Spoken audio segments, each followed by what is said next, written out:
A lot of our universities are pushing bigotry, and that's what this is. This is anti-Israeli bigotry, anti-Jewish, anti-Semitic. It is anti-American bigotry.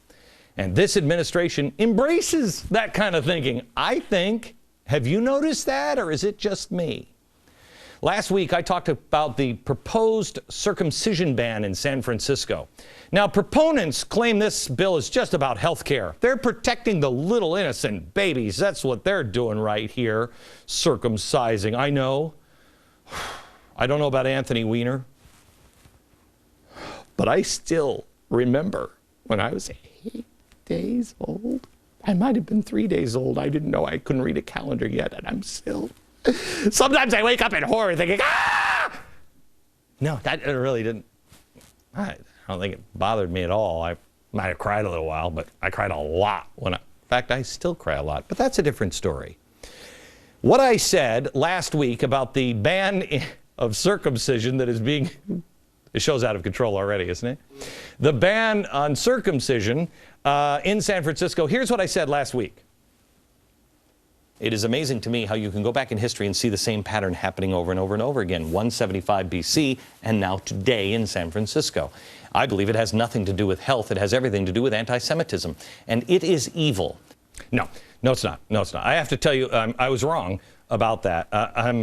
It is all about health, as the guys who, wrote the bill and are pushing the bill will tell you. Now, in a completely unrelated, the guy who wrote the bill, Matthew Hess, he also is writing comic books, and I just want you to know, it's all about health. It really is. It's about health. He just released this comic book, and I'm not kidding you. It is called Foreskin Man. This is being handed out in California. There are also Foreskin Man trading cards that say, nothing excites the monster moil more than cutting into the penile flesh of an 8-day-old infant boy. Who is Monster Moil? Let me show you. Kevin, can you get a shot? Can you get a shot here? I want to show you this. This is an amazing little story, and we couldn't take a lot of tight shots on it. Fox thought it was a little, and it is. It's a little disturbing. So here it is. This woman has a boyfriend who's got a big boat and stuff. Blue-eyed, blonde-haired Aryan here, and she says, "Oh, I have to tell you, my sister was going to have her son circumcised because she married a Jewish man, but they've decided not to. I talked him out of it." And he said, "Hey, are they still having some sort of a bris ceremony? Because I'd like to go with you." And she's like, "Oh, that would be so great. Ding dong." Here they are. They're coming together at the little party. And he says, "Did I miss anything?" And she says, "No, but look how hot I look." There they are, and the father of the little boy says, Mom says, "Well, we were going to have him circumcised, but I talked him out of it." And the father says, "You didn't think you really talked me out of it." Is the Jewish guy becoming evil? Find out in the next exciting episode. Oh, we don't have to wait for it, because pound, pound, pound, smashing the doors open, and look at this.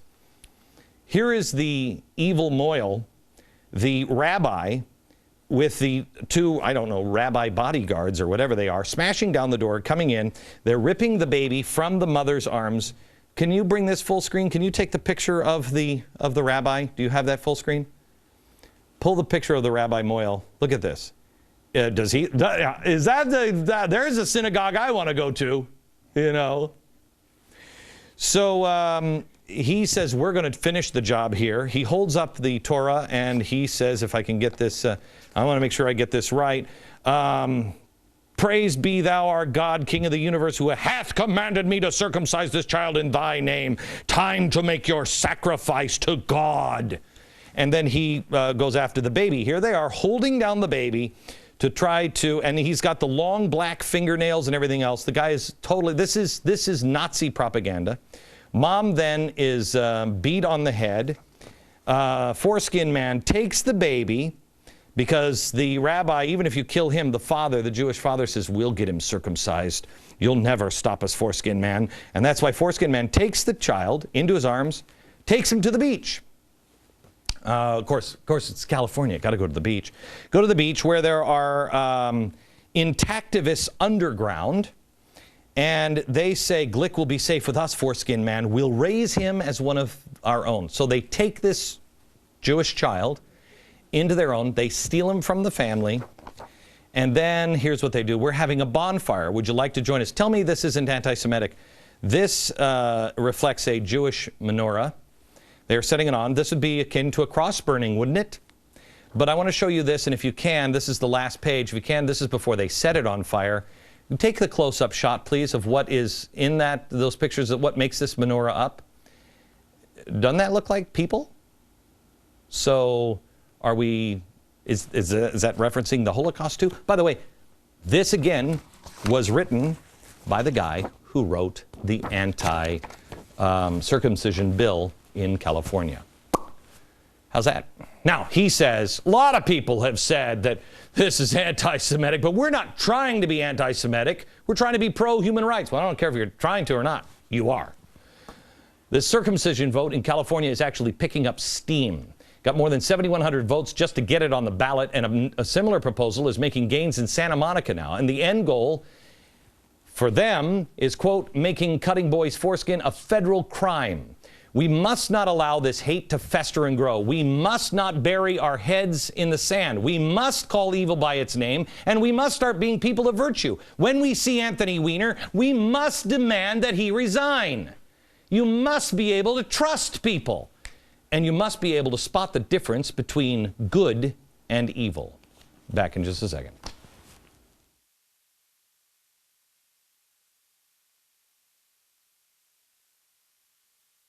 If you'd like to see that full comic, you really need to see it. It is truly shocking. You can see it at glennbeck.com now. There are three things that we are trying to be separated from: God, capitalism, and each other. And they all kind of, right now, I think, center around Jerusalem and Israel. Israel is surrounded by hatred and violence. And we know that President Obama now wants to return to the 67 lines, which makes Israel incapable of defending itself. And that's what Israel wants, the ability to defend itself. Danny Danon is the Deputy Speaker of the Knesset. He joins me from Jerusalem now. He has been one of the most outspoken people trying to say, please stop what you're doing to the president. Danny, welcome to the program. Good evening, Glenn, from Jerusalem. Can you tell me, sir, first of all, you saw the anti-Semitism that is happening here with this, this cartoon. Is that not exactly what we saw in the 1930s against Jews? It is disturbing. It's sick, you know. I think the guy who wrote it should be sent to mental support. But it's only a beginning. I think we are facing a new wave of anti-Semitism, anti-Zionism, anti-Israel, you name it. But it's all coming against Israel from different directions.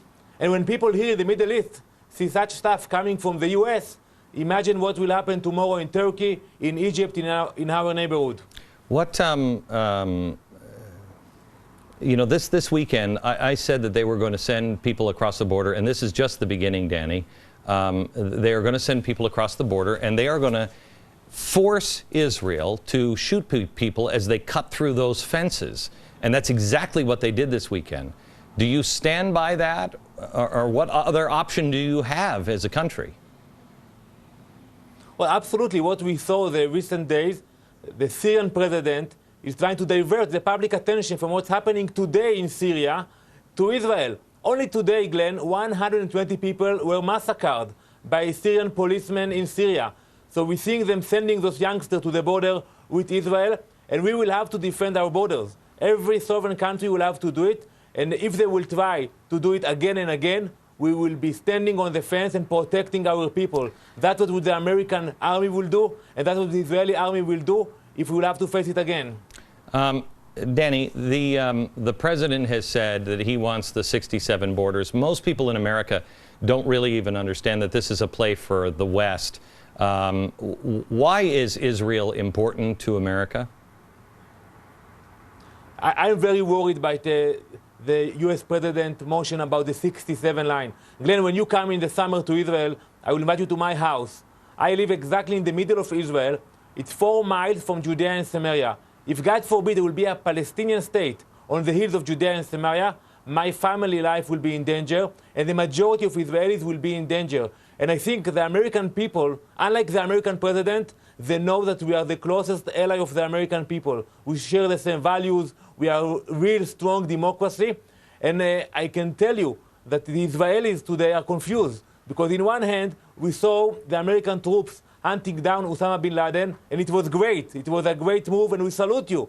But on the other hand, the American president is trying to pressure us to sit down with Hamas, which is exactly like Al-Qaeda. So you cannot, in one hand, send the troops to hunt down Al-Qaeda, and on the other hand, tell to the Israelis, tell us, you should create a Palestinian state that will be controlled by Al-Qaeda and Hamas. What can the American people do? I think they have to speak up. They have to stand and speak up. They cannot be quiet. Because some people in Israel think, well, we have to listen to the American president. Otherwise, we will not get the support. We will not get the umbrella of the U.S. in the UN in the coming vote in September. And I know it's not the case. Yeah, may I just tell you, because I know that a lot of people watch us over in Israel. And Danny, that is absolutely, I mean, well, look, you can play any game you want with the President of the United States, but you're playing a losing hand with the President of the United States, as people in our own labor unions will figure out eventually, or the average person. You can't compromise with the President of the United States, and you must speak out. You've got to speak out. Otherwise, you're going to find yourself in the dustbin of history. And the difference between the 1940s, if I may be so bold, and now is you have a state. You have a place that can defend itself. You have an army. You have a place where others can find refuge. If you don't have Israel, the Jews have no place to go and no way to officially defend themselves. Glenn, we know that we can count only on ourselves. But when we see the threat coming from Iran, Iran is not a threat only to the Israelis. It's not a threat only to the Jewish people. It is a threat for the American people. And the American president is ignoring the real threat of Iran, and he's trying to impose his wishful peace plan on us. And we will stand and we will tell the American president, no, we can't. We cannot fulfill your wishful peace plan. It will not be easy, but we cannot allow to make mistakes. If the American people will make a mistake, they can correct it. If we will make a mistake, we have nowhere to go, and it will be irreversible. All right. Thank you, sir. We'll talk again. I appreciate it. If you'd like to help in Israel and find out how you can help, go to glennbeck.com/Israel. Coming up next, a gentleman who does not agree with me on very much at all. He agrees with me on this, and he has decided to take a stand. I think he is an extraordinarily courageous man for coming on this program and doing what he's about to do. Don't miss it. It's next.